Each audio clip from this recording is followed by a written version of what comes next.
Hello and welcome everybody. Welcome back to Comedian MTG. My name is Ian. Today we are breaking down the top 16 from what I would consider a monumental tournament for the future of cEDH. This is a side event from Star City Games Baltimore. Now Star City Games has been one of the premier tournament groups for 60 card Magic for a really long time, and one of the premier groups for just holding events for Magic. They moved sort of away from just a competitive scene, throwing things like their SCG cons, and now at SCG Con Baltimore, there was a cEDH 5K. Now, for many years, cEDH was not a format people would touch in the competitive scene. It is not a format many people and many groups like Star City would even begin to work with, but they did work with cEDH and set up this 5K at SCG Con Baltimore. I was there for this tournament, and I have like a lot of insights about things that I saw when I was there, things that can be improved upon, stuff like that. And Star City has been really open about receiving that feedback, which has been really cool. We have people like John Suarez, who participated in the tournament, talking openly on Twitter, asking for feedback from folks. They sent out multiple surveys so people can answer. I know I was in communication with a bunch of the judging staff as far as like getting a lot of our thoughts, allowing them to be heard by the people who are running these tournaments. And I know for a fact that a lot of those communications, I mean, we spent like 2 hours after the tournament on Sunday just talking about all the things that we can improve upon and all the things that went right with the first tournament. So it's a pretty big deal that Star City is holding cEDH events like this, and a 5K at the side of a Star City thing is pretty big for the future of cEDH. They've definitely mentioned that they have interest in throwing more of these in the future, so that's really cool. As you can see here on my right, it was a 4-round Swiss event with a cut to top 16, and without any further ado, I say let's jump right into this. But before we do, remember to hit that like button and that subscribe button if you like videos like this, and if you feel like making that extra step to help someone who's trying to make this content thing full-time, check out patreon.com/comedianmtg, where any of the help is so greatly appreciated. You can get perks like coaching tier, you can get your name in the description of this video and stuff like that, so thank you. We have Rograk Silas by Joe P, last name sorry. We have a bit of a different Rograk Silas than the ones we're used to seeing here, because we are crazy enough to play up to 26 lands in this deck. I know, the radical high land count for a Rog Silas deck. But yeah, this is a pretty classic Rog Sil list. Big update to the deck, obviously, in the presence of Orcish Bowmasters. Bowmasters being what many consider to be a very influential card for this set, for this tournament. I know that Bowmasters was one of the reasons I actually picked the deck that I played for this weekend, and we'll definitely be talking a little bit more about it as time goes on. But apart from that, this deck is the classic Rog Sai, early, lean to the ground, trying to jam your Rog as soon as you possibly can. This one is not on any of the sorcery speed extra turn effects, which I've noticed many of the Rog Silas lists are moving towards. It's also not on Time Twister, and something to note about this tournament was that it's run by Star City, so it was a completely proxy list tournament. There's no any sort of playtest cards, no proxies, nothing like that. So it was 100% you need to own these cards. So I'm expecting that a lot of the lists that would traditionally play Time Twister are probably not going to be doing that for this tournament. As a very entrenched player, I also don't own a Time Twister myself, so I get the lack of presence for that one card. It's $6,000 for a single card is quite a lot. I mean, yeah, so but yeah, we can will see a few things here and there throughout this tournament where we can probably go, okay, that might be a budgetary thing. But apart from that, yeah, this is the classic Rog Sai, Turbo Ad Nauseam, jam it and slam it kind of deck. And yeah, nothing too crazy as far as spicy includes. So congrats to this player for making the top 16. So many of the decks here today are actually going to be found on MTG Melee. And Melee is the website that Star City uses for most of their games and for 60 card, but it doesn't quite translate very well to displaying commander decks. I found the visual view is the best way to look at that, because you still get a very good idea of like what the deck's trying to do, but it's not really organized in any capacity. But this is an Oscar Rubbish Reclaimer deck. Now, for those of you who don't know, Oscar is a card that I spent like a good amount of time brewing around during the time when it was spoiled, and it's really good. Let me pull Oscar up here on the screen. Oscar is a 5 mana, so 3 and blue-black, and it costs 1 less for each different mana value among cards in your graveyard. And whenever you discard a non-land card, you can cast it from your graveyard. So this ends up becoming like a self-discard mid-range deck. So one of the things that I found when I was playing Oscar was that I absolutely adored playing the deck. But the big downside for me personally was the fact that if I messed up the sequencing, especially during your cleanup step resolutions, it would be really hard. So for example, if I'm playing Ad Nauseam and I want to, or more likely if you're playing something like Necropotence, right? One of the big downsides for a card like Necropotence is the fact that you have to discard down to hand size and things go into exile, right? But in this deck, what you can do is you can draw like 40 cards with Necropotence in your commander on the battlefield, and then Oscar says, okay, actually you can replace their exile effect with Oscar's own exile effect, and you can actually start to cast these cards and try to win in your end step, because Oscar doesn't care about timing restrictions when you're using his ability, which is one of the big benefits of playing this commander, is that you get to sort of flash things in, which is going to be like a common theme in the dialogue for today, is the ability to, you know, react to what your opponents are doing at instant speed, or, you know, breaking parity on a card like Necropotence like this. So basically you can draw your entire deck, but when you choose which cards you're ordering in which sequence, you have to really set that sequence in the cleanup step. So for example, if I have, you know, 25 cards in my hand, I go, okay, I'm going to discard these 17 or 18 cards, and Oscar's ability is going to trigger, and I have to stack which order they go in before I can start resolving those abilities. So if you missequence it all, it then becomes really, really complicated. And this is as far as my understanding of how this works. If there are any judges who are watching this video and think that it might work a little differently, please feel free to comment down below. But as far as my understanding, you basically have to sequence the entire discard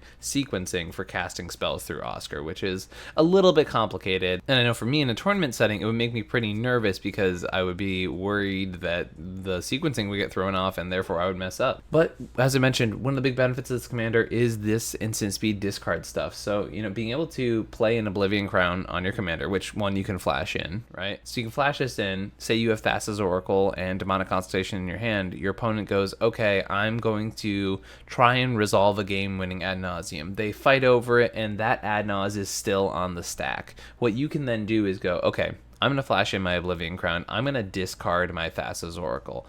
Oscar's going to trigger, and I'm going to cast the Thassa's Oracle with Oscar's trigger. Then the Oracle lands in, goes on the stack, and you can cast your Demonic Consultation with that on the stack. So you can literally win on top of other people's responses when you have these instant speed discard outlets. And then, you know, you can see a card up here like Careful Study, which is only at sorcery speed, doesn't have as much of the upside as some of the other effects here, but what you can do is basically draw 2 cards, discard 2 cards you wanted to cast that turn anyways, and Oscar says, well, you can just cast them, and then you get free value. Basically, Careful Study becomes a draw 2 with no downside if you can cast it correctly, which is very, very cool. Apart from that, this is like a Dimir mid-range / Ad Nauseam deck. It's definitely got a lot of these like little value pieces, things like Teferi, once again, instant speed discard, Windfall discard, Vohar, instant speed discard. You know, it's a very common theme here where you're gaining card advantage from these pieces and able to discard things and cast them. You know, since I've worked on this deck, there's been a lot of new pieces for it. So this new Rona, you know, is a looting effect. It's a draw and discard effect. We've got the Vohar came out after I was working on this list as well. So really cool to see one of my favorite commanders that's been printed in the past few years, a deck that I did not think would be doing well, and a deck that I had sort of put aside in the tournament scene, now proceeding to do really well and make the top 16 of this tournament. Also, big shout out for playing Divining Witch as the, you know, basically backup Demonic Consultation on the stick, which is pretty cool. Yeah, Divining Witch is a card I've been preaching about for a long time, so it's really cool to see it here.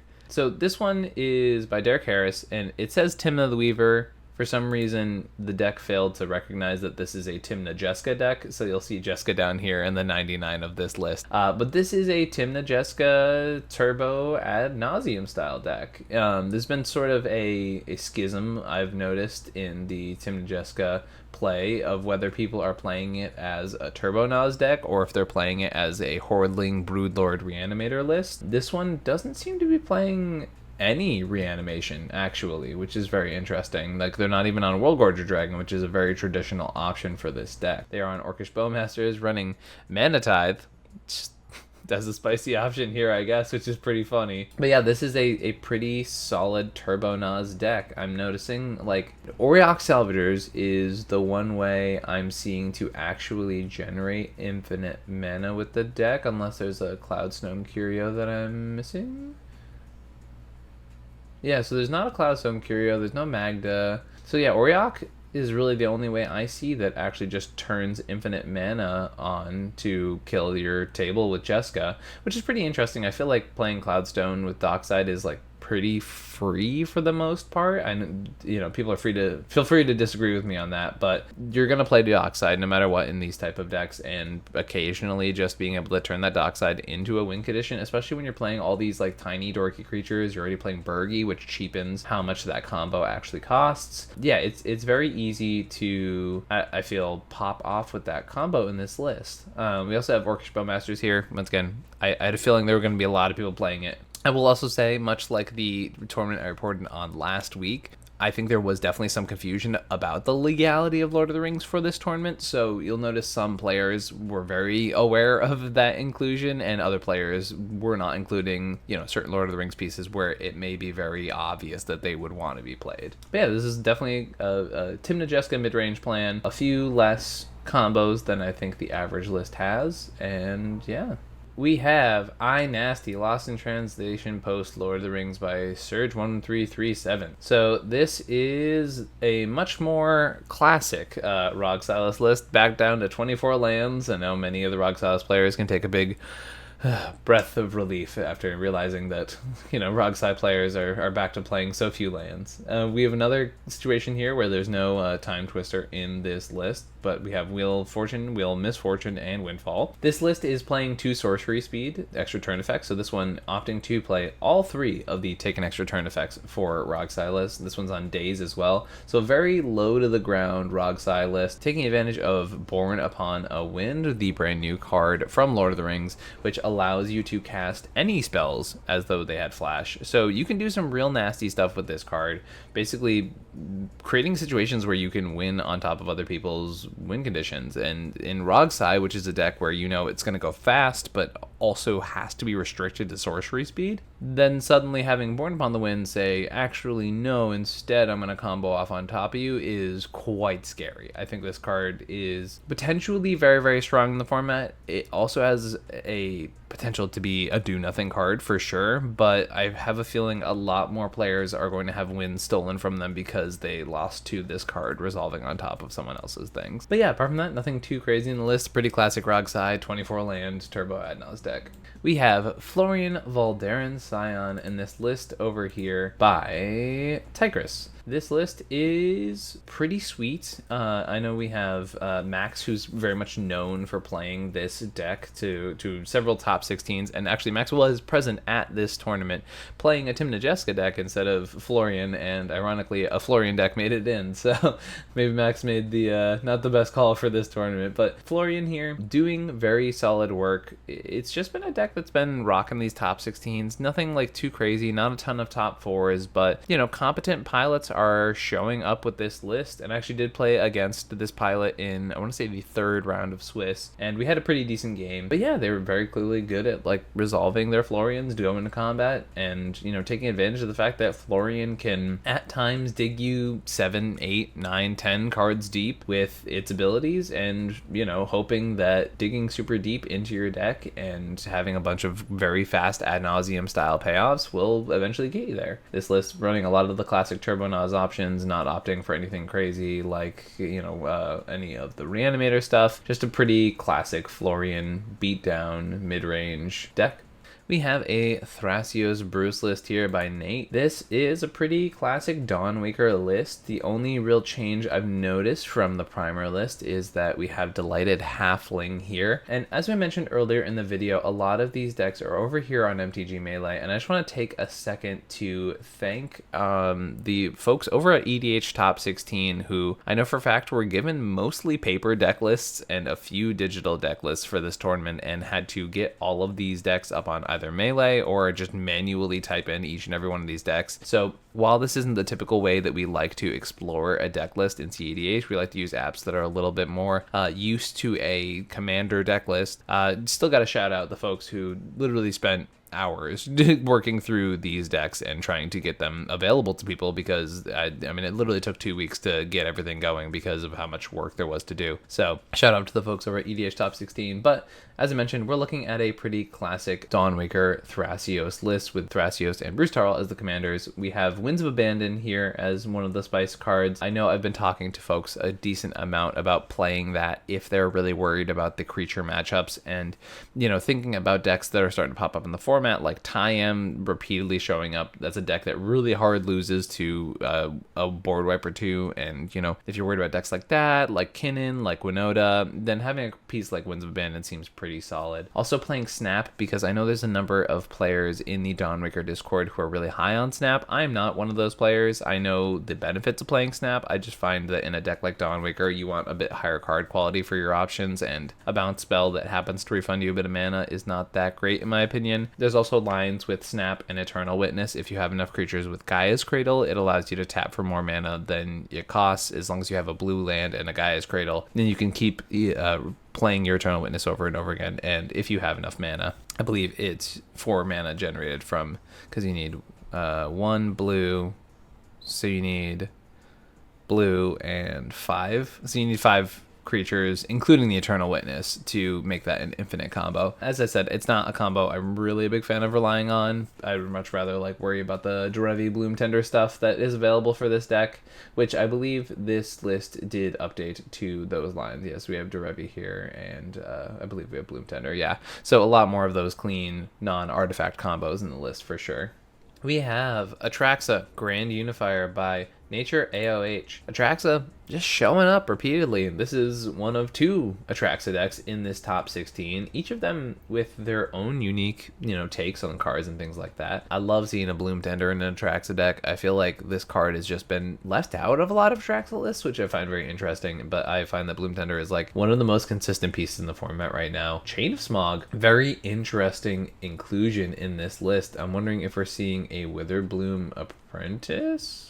Yeah, a Witherbloom Apprentice. So not only one Thassa's Oracle for your win con in this list, but multiple. We have Thassa's Oracle, Tainted Pact, Mountain Consultation. We have Teferi, Time Raveler, and I'm assuming some Displacer Kitten Lions. Yep. So this pilot doing something I really, really enjoy, which is having a large redundancy of win conditions. I just find that in a lot of situations, people are going to remove a lot of the things that you do that try and win the game. And decks nowadays tend to be pretty light on ways to actually turn the corner and win the game. And even if it is a mid-range deck, with a card like Attraxa in the command zone, you have many ways to get a lot of card advantage. So I like having this layered win condition. Now, Chain of Smog with the Bloom Apprentice is not my favorite combo in the world, but I feel like for what this deck is trying to do, I get why it is included in this list. But yeah, Attraxa being, probably the best 4-color food chain deck that exists in the format right now. This list also opting into cards like Ad Nauseam, which I know is a big debate with a lot of Attraxa players. There's half of them are oh no, we have to play all these mid-range engines and never play actual Attraxa, whereas other lists are only play actual Attraxa, whereas other lists are saying we can do the Ad Nauseam food chain stuff and keep the curve really low and try and win that way, and then sometimes resolve Attraxa if that doesn't go well. So there seems to be a bit of a debate in the community about which way to take the list, but this list is a very clean, solid Attraxa list, and very interested to see it do well in this tournament. I'm noticing our first show up of Lotho here, who has been absolutely insane for all of these big mana commander decks that have been popping up. So your Tivits and your Attraxas and things like that, and even Blue Farm. If you can play Lotho in these lists, I think the card's crazy. And genuinely, I think there is a lot of conversation about whether Lotho is... I don't know why there's no image for this card on this website. So, I mean, Lotho is crazy, and I think it's probably the best card in Lord of the Rings, if not the One Ring, and then maybe Orcish Bowmaster is in third, which I know is not what a lot of people thought, myself included. I was listening to a lot of other players when they were evaluating Bowmasters, but having seen it, see play myself, I think the card's decent. I think it's good in certain circumstances, but I think you know, a card like Lotho is genuinely gonna give you a lot more of a payoff. I think this card's pretty insane in the format right now, and it just acts as this 2-mana battery. And if you're playing a deck like Attraxa where you want as much mana to play Attraxa once or even play Attraxa twice, this card's pretty great. Here we have our second Attraxa list with Hunter to Turk's Attraxa Grand Unifier list. Let's take a peek. This one, not on Bloom Tender, noticing that right away. And this list, not on Ad Nauseam. So we're already seeing a bit of this dichotomy that I was explaining a little while ago with some of these more mid-range Attraxa decks trying to win with pieces like that. And this one definitely having fewer win conditions, having fewer things like Ad Nauseam to generate much card advantage. Brazenly playing Emergent Zone in this 4-color deck, which is, you know, ballsy, I'll say that for sure.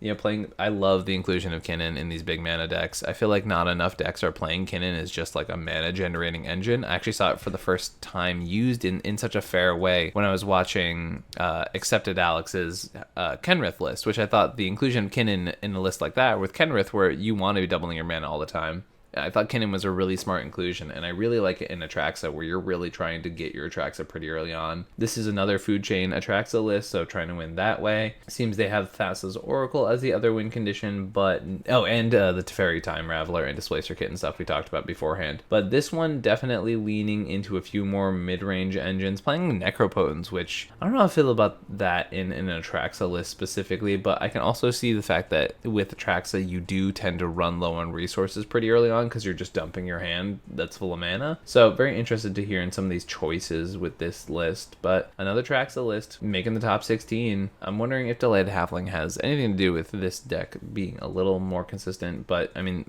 it's been making top 16 for weeks now, and it's going to continue to do so. I think Attraxa is in a really solid place.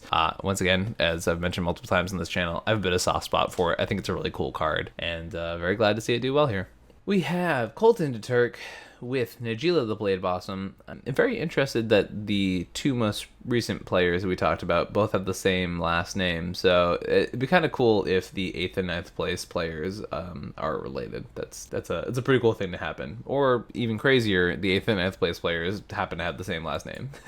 But we have Najeela the Blade Blossom Turbo Ad Nauseam variant. This is very, very similar to Memo's Speed Needs No Translation list. We've been talking about this deck a lot lately. I feel like it's pretty classic at this point. You are trying to do the Turbo Ad Nauseam game plan with, you know, just jamming these things pretty early on. You want your early Najeela to turn on your Deflecting Swats and your Fierce Guardianships and all of your free counter spells. And if you're not doing the Turbo Ad Nauseam game plan, you can start to pivot to the Derevi lines or playing cards like Grim Hireling and making infinite mana with your Najeelas, but more specifically infinite combats to kill your opponent. And once again, just having this little army in the can in the command zone, Najeela turning cards sideways, presenting wins over and over again. It's a very solid card in 5 colors that gets access to a lot of really, really good win conditions and a lot of really, really good interaction.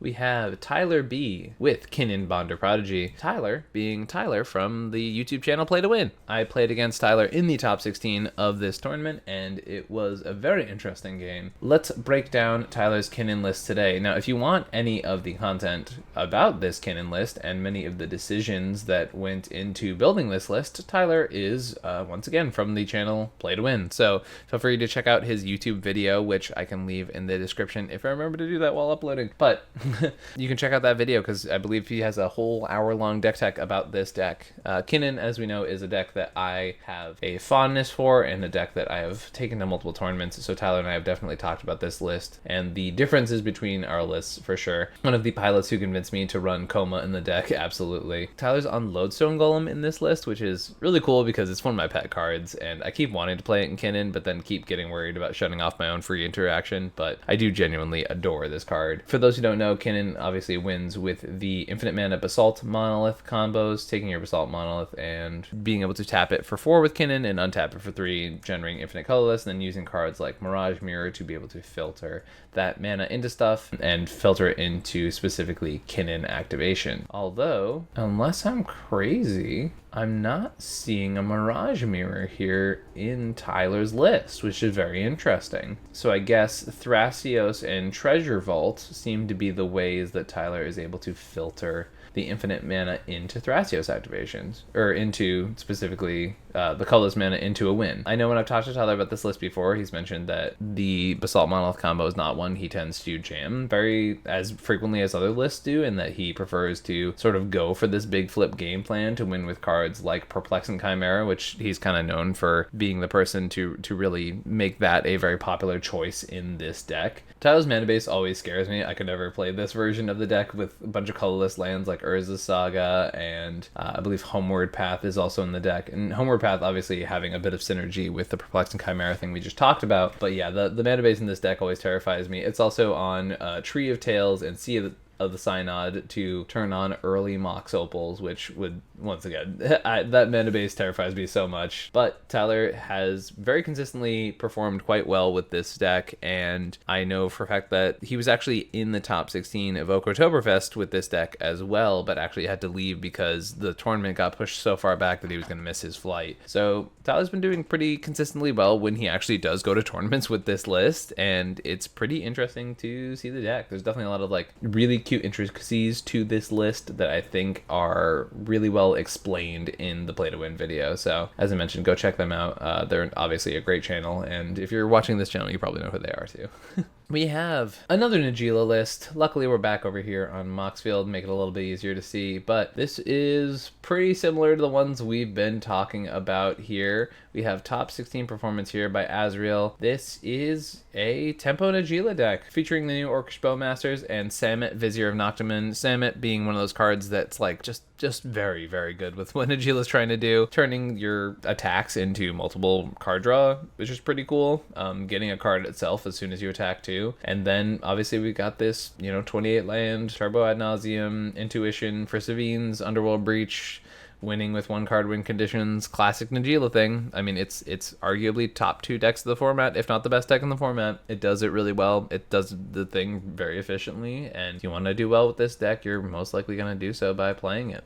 So congrats to Azrael, our pilot, and moving on to the next one. We have me with Cat and Sphinx. So I took Tivit to this tournament. So myself and one of the other players in the top 4, I was in 5th place. Unfortunately, I missed the top 4, but one of the other players went, we were the 2 undefeated players in the Swiss. It was like 115, 117, something around that, players in this tournament. But it worked out so that by the last round, there were only 2 undefeated players, myself and Michael Levine, who we'll talk about in a little bit. And Tivit did really, really well for me in the Swiss. You can check out my tournament report on my Twitter as I covered the entire tournament on that day. We lost in the top 16 to the tournament winning player, so felt a little bit better to lose to that player. One of the interesting things is that because it was 4 rounds of Swiss and there were only 2 undefeated players, there were like 4 or 5 of the top pods that just drew into the top 16. So I know Star City Games is doing a little bit of investigation as far as finding out ways that they can avoid that outcome happening, and I found that very interesting. I know that in larger tournaments, so like 5, 6, 7 round tournaments, I tend not to mind the ability to intentionally draw into the top 16. I find that like a really interesting part of the gameplay, but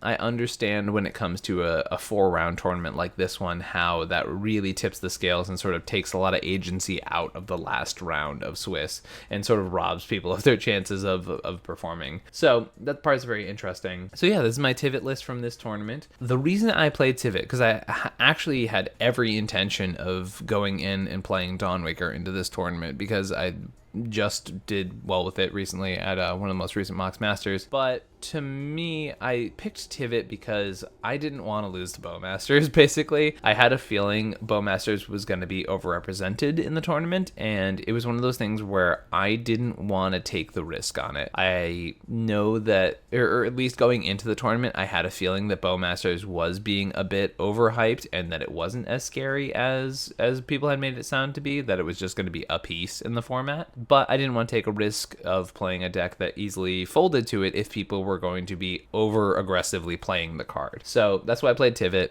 The idea being like your opponents can shoot at your Tivit, but they have to pay 18 mana to actually kill it. And many of the combos here are pretty Bowmaster proof. So I tinker with this deck quite a lot, and it's a deck I play pretty frequently. It's definitely become a mainstay of my, rotation of my decks. It's a deck that I enjoy quite a lot. And let's break down Tivit today. So we have a few interesting pieces here. I'm still playing the Teferi Displacer Kitten combos. After Brian Koval played Blue Farm with Containment Priest in it, I was inspired and put it into this list. And while it has a bit of anti-synergy with Displacer Kitten in this deck specifically, that's really the only thing in our list that it shuts off, and it's much more aggressive to other popular decks in the format like Dawnwaker. It shuts down a lot of the creature tutors in green. It really hoses Kinnan. It really hoses Winota. So there are a lot of decks that really suffer to a Containment Priest that are being pretty frequently played in the format, and definitely decks that have the ability to counter Tivit on certain axes.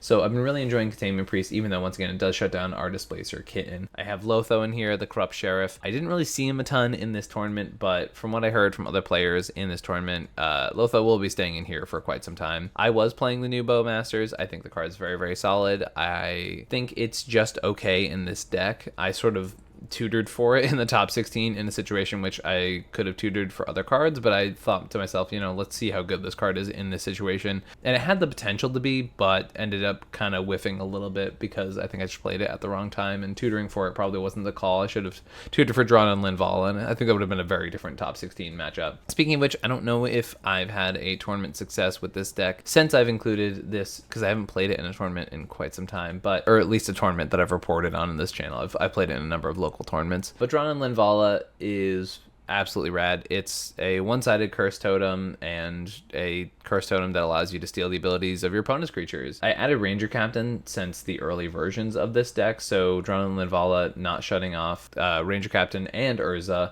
was more of a benefit to me because, also my Douthie Voidwalker as well, because originally the deck was on Curse Totem, but I decided I wanted to be able to have these really powerful effects and have them be able to be used in my deck while still attacking the metagame on the same level. Apart from that, it's the classic winning with Time Sieve, winning with Thassa's Oracle type thing. Blind Obedience, I know wasn't in my old version of this deck. It's uncuttable at this point. The amount of games that you play with Tivit that are decided by a Dockside Extortionist are very many, and Blind Obedience really allows you to get that bit of tempo back in your favor. Now, this wasn't a game that I played in this tournament, but in my local game store, I played a game where Tivit played a bunch of early stuff and played a Blind Obedience, and because the next two Docksides that came in made tap treasures, I was able to tutor for a Phyrexian Metamorph on my turn, copy a Dockside, and make like 16 treasures to win the game. So Blind Obedience, really solid tempo piece, and especially in a deck like Tivit where you are feeding Docksides like crazy,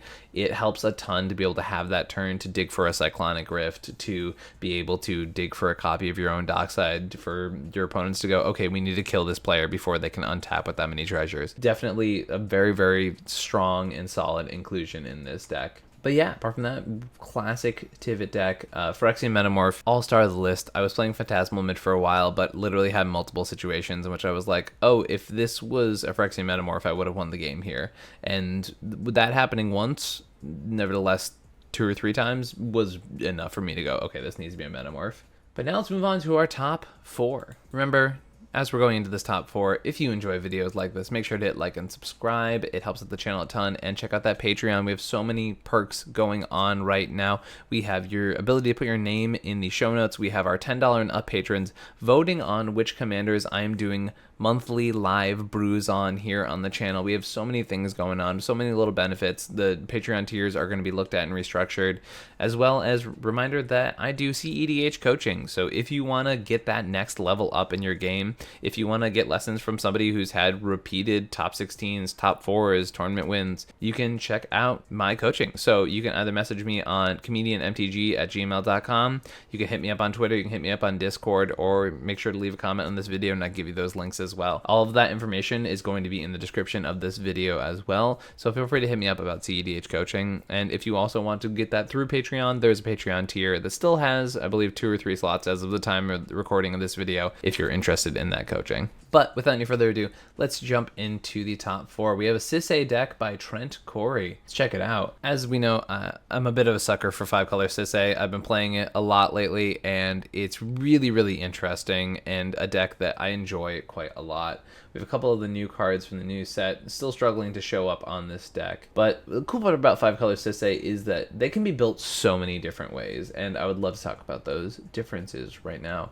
So we have our classic, Planeswalker package here. We have our Aminatu, and unless I'm mistaken, go down here to find our Nickel Bolas Dragon God with our Oath of Teferi. So for those who don't know, that combo allows you to flicker any permanent infinitely, usually allowing you to get infinite Sissy activations and then be able to win the game from there. One of the easiest ways is to play something that allows you to draw a bunch of cards, get your Orcish Bowmasters, and recur that over and over again. This list is playing Nyambi, which I know that Malcolm Weissdrachen was playing at Punt City 2. Is one of the cards that I cut from my Sissy list because I'm not really quite sure why this is seeing so much play in this deck. I know it's like nice to flicker your dockside, and it is nice to have something that is like a 2-pip for your commander that you can flash in, but it was rather unimpressive to me when I was looking at this deck. Some other interesting cards here. I know a lot of people are playing this Urtai inclusion. I'm not a big fan of it in my version of the deck, but I kind of get why it's seeing play. Essica, God of the Tree, is a card that really sparked some creativity out of me when I was looking at this. I really think that's a very interesting and smart inclusion. You're already playing so many good legends, and the fact that they can then be turned into... Essica basically turns itself into a Cryptolith, right, with all of your legends, and suddenly now you're getting multiple Sissy activations from a lot of your creatures is pretty solid. I really like that inclusion a lot, and it's something I'm going to be looking into for my own 5-color Sissy list as well. We have a classic Derevi Emil lines. You can either get Cradle or Dockside with that. Cultist of the Absolute is a card that I'm starting to come around on. I was really hesitant to play it for a while, but the ability to activate it at end step, put it on Sissy with the sacrifice ability on the stack, you can then grab a piece that you need that's skips a significant portion of the Sissy chain, or just to be able to play it for 1 mana and then once again skip a significant portion of the Sissy chaining up of permanents, because that is one of the downsides of the deck, is when you really get stuck early on without an early drop to accelerate your game plan. But Cultist, definitely a card that is very solid. I know a lot of people are playing Ashiok. I prefer to just play straight up Opposition Agent in my version of the deck, but I get its inclusion. Abraid's very interesting here. I think the inclusion of that over something like an Assassin's Trophy, which is just more flexible but a little bit harder to cast. I would tend to lead towards Assassin's Trophy, but I kind of get the point here. Chainer is a card I know a lot of lists have played for a long time. I think it's a little clunky, but it's basically so that when you pull creatures out with Sissy, they have haste a lot of the time. One of the other new cards here, we have Sigarda, Font of Blessings. I think this card's very, very solid. It gives your Sissy and other creatures hexproof, and also it sort of acts like a future sight for human and angel cards, which is very, very solid. I think it's it has the potential of being a card advantage engine on top of being protection for your spells.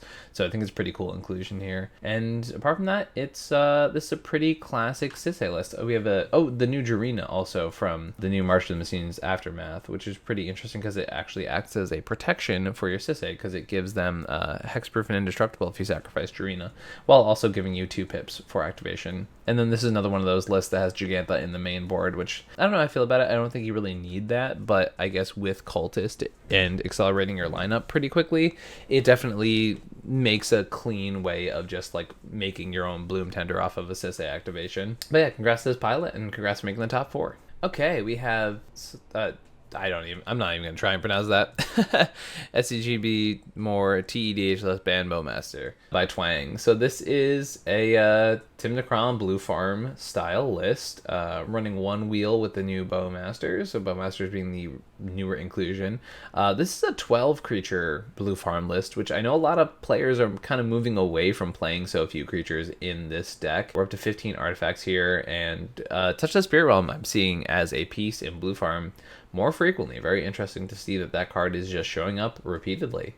Playing the classic Fire Covenant Ad Nauseam split, which I know a lot of players are talking about, and I know Brian Koval is really one of the progenitors of using that split for the strategy. A lot of instants here, 28 instants in this deck. As we mentioned, it's a little creature light because this list is running Deluge and Dam to take care of the creatures, so this list definitely leaning a bit away from creatures in Blue Farm, playing 3 board wipes if you don't include Cyclonic Rift, being Fire Covenant, Dam, and Deluge. So a very much more board controlling version of Blue Farm here in this top 4 matchup. But apart from that, nothing too crazy in the list. It's just a Blue Farm deck that is a little more on the controlling side. Now we have a blast from the past here. Michael Levine coming in with Helia the Sun Crown. So for those who don't know, Michael was sort of famous for coming in with this Heliod deck in the middle of Flash being the problem of the format and putting up multiple results with this mono white Heliod deck, really being a sort of pioneer for mono white in the cEDH format. And this deck, I know Charles, the mono white guy, and Michael were working on right before this tournament. And the interesting part is it is featuring the brand new Gandalf the White as one of the main reasons to be playing this deck right now. Specifically because Gandalf says you can cast legendary spells and artifact spells as they flash. And if a legendary permanent or an artifact ETBs, you would double that ability. Now that's not really the important part. The important part is the flash here.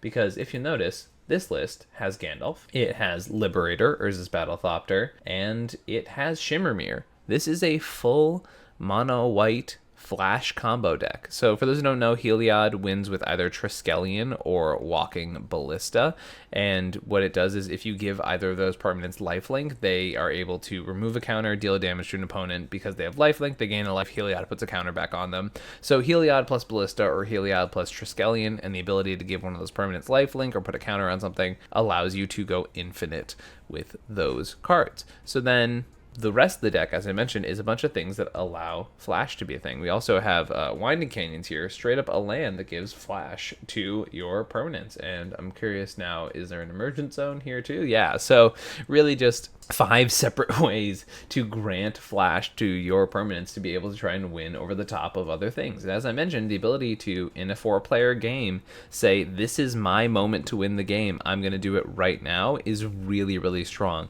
This deck is definitely taking full advantage of the ability to do that and saying, hey, I have this 1-card combo that's pretty easy to tutor in the command zone, but it's a pretty disruptible mono-white combo. How can I best take advantage of that? And how do you also best take advantage of the fact that cards like Archon of Emeria limit you to 1 spell per turn? Well, if I'm actually playing 4 spells per rotation, that's a lot better. If you're able to flash in a lot of your permanents, then suddenly these stacks pieces that say you can only have 1 spell per turn aren't limiting you nearly as much as these opponents that are stuck at casting 1 spell at sorcery speed every single turn. A lot of the deck, apart from this strategy of flashing things in, is a lot of just stacks pieces. We have Blind Obedience, as mentioned, great tempo piece. Ashes of the Abhorrent, which is an interesting graveyard hate piece, but also allows you to get 1/1 counters on your Heliod because whenever a creature dies, you gain a life. So there's a lot of cute synergies you can do with that help accelerate the combos as they go through. You know, we have cards like Cathar Commando, Calamity's Wake, these instants that are disrupting what our opponents are doing. Same with Containment Priest. Then we have stacks pieces like Damping Sphere, Deafening Silence, limiting spells per turn, shutting off multiple spells per turn. We have an Elish Norn coming in here, stopping your opponent's ETBs, doubling up your own. And in a deck like this, where you're flashing in ETB creatures, it seems really, really solid.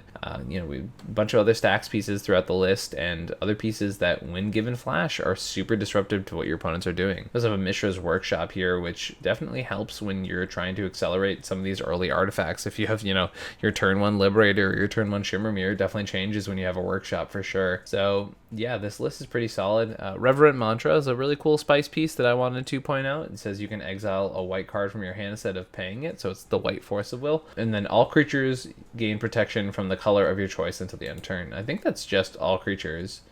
Yeah, so it's interesting because it's not just creatures you control, it's all creatures. So Mantra literally creates a situation in which you make sure that certain spells can't target anything until the end of turn, which is really, really cool and also very strange. I feel like it has a bunch of niche interactions, but anytime you can use one of these free spells, it helps a lot. I've heard from Michael and Charles that the One Ring is doing amazing things for the mono-white part of the format. If you're trying to grind the game out a little bit, the One Ring suddenly becomes very, very interesting as a value engine. And Staff of Completion, I've heard, also is sort of doing interesting stuff in the mono-white space. But yeah, this is a pretty solid mono-white stacks tempo list. I've heard from Michael specifically that and Charles also, that it falls a little bit more into the mid-range definition than quite a stacks deck. But, you know, there's a lot of stacks pieces in this deck. Also, I forgot to mention Aetherfile. This is another way to flash things in. But yeah, this deck is definitely really committing to the bit in a good way, right? It's definitely saying, like, I'm going to attempt to win over the top of many other players. And, you know, clearly it paid off, because now this mono white strategy was able to make it all the way to the top 4. And as I mentioned, Michael was the other undefeated player with me going into the top 16. So very, very solid job. Also, everybody, remember to check out LotusCon. We are an ambassador here over for Monarch Media, and they have worked together with Mythic Lotus Gaming to be throwing this event in Illinois, LotusCon, together. It has a crazy cEDH tournament. So LotusCon is this big thing in general, right? And it's a big event that's going to be lasting these 2 days. On top of that, there is a giant cEDH tournament within LotusCon that has crazy pricing. Things like a time twister for the first player, hundreds of dollars for the rest of the players, and payouts all the way to the top 32. As I've talked about before, I was part of the conversations about this pricing structure for this tournament, and I knew how many players would hear this and go, oh my god, I can't wait to compete for such amazing prizes in a cEDH tournament. So it's looking to be super exciting, and I really hope to see people there. Come check out LotusCon. I know there's a link for everything Monarch down in the description of this video if you have any questions on that. And now, the list that knocked me out of the top 16. We have Animar taking down this first Star City Games tournament. Gun to my head, I would not have guessed that Animar was the deck that was going to take down a major cEDH tournament, but Animar did it. The pilot I played against was very, very solid in their list. They had kind of a nut hand when we played against them in the top 16. And yeah, this deck really just tries and jams a bunch of stuff pretty early on. The idea is to get some of your Animar combos online. You can do some stuff with Dockside Extortionist and Baron, which is how we ended up losing in the top 16. You know, making infinite treasures, putting infinite counters on Animar, going from there. There's some stuff with Shrieking Drake where you can start bouncing things over and over again. I know there are combos with obviously the classic Ancestral Statue. For those who don't know, if you get 4 counters on Animar, you get to a situation which you can play Ancestral Statue over and over again. Animar gets infinite power, and you can basically go from there and get a win condition. So obviously Ballista is like the cleanest way to do that, right? When you have infinite counters on Animar, Ballista just comes down with infinite power and just shoots your opponents. But there are other ways that you can turn those into wins as well. Collector Oof, very interesting inclusion here. I find that very strange that these Animar decks that are trying to win with Ballista are playing this, but at the same time it does make sense, because a lot of these, if you noticed, are abilities that involve you picking up a creature on the battlefield. So for example, you can pick up your own Oof with Baron. You can do it with Ancestral Statue, and the last trigger you pick up the Oof instead of picking up the Ancestral Statue and therefore getting it off the battlefield. And you have a bunch of other cards that allow you to do really cool stuff and draw cards. But yeah, congrats to our pilot here for taking down a tournament with what's many people would consider a very, very fringe deck. This is a really, really solid job, and they play their game, as I mentioned, very well against us in the top 16. And I didn't get to stick around and watch the finals, but very clearly did a good job and was able to take down this major cEDH tournament. Really crazy stuff to have an SCG sponsored cEDH tournament. I think it's really awesome that this is, you know, something that happened. I think it's very exciting, and I am excited to see more of these tournaments go. I'm very happy that they're listening to player feedback. I know that it was something that a lot of people were hoping for, that, you know, that their feedback would be heard, and Star City seems to have made it pretty clear that they are listening to players, and they want to keep doing these, and they want to keep making sure that these tournaments go off without a hitch. So it's pretty cool stuff, and I'm very excited to see what happens next. All right, everybody, thank you for watching this video. If you enjoyed the videos like this, make sure to like and subscribe. Want to hear your thoughts in the comments down below. Any interesting things you picked up from today's tournament? What do you think about the fact that Bowmasters didn't even have that crazy of an impact on this thing? Let me know any of those thoughts. What about the new Lord of the Rings cards? What do you think they affected this tournament? Stuff like that. Everyone, have an amazing week. Catch you next time. Peace. I can feel the blood creeping up from the heathens. Got will, got fight, got pride, got reason. If they wanna go eat, then you know I'm gon' feed them. If you're coming for me, hope you're ready for a demon. I got eyes in the back of my head, I'm seeing. Take me for granted and you know I'm leaving. I'ma take what's mine with the webs I'm weaving. I could take this crowd from seeing to believing. Got a taste for blood,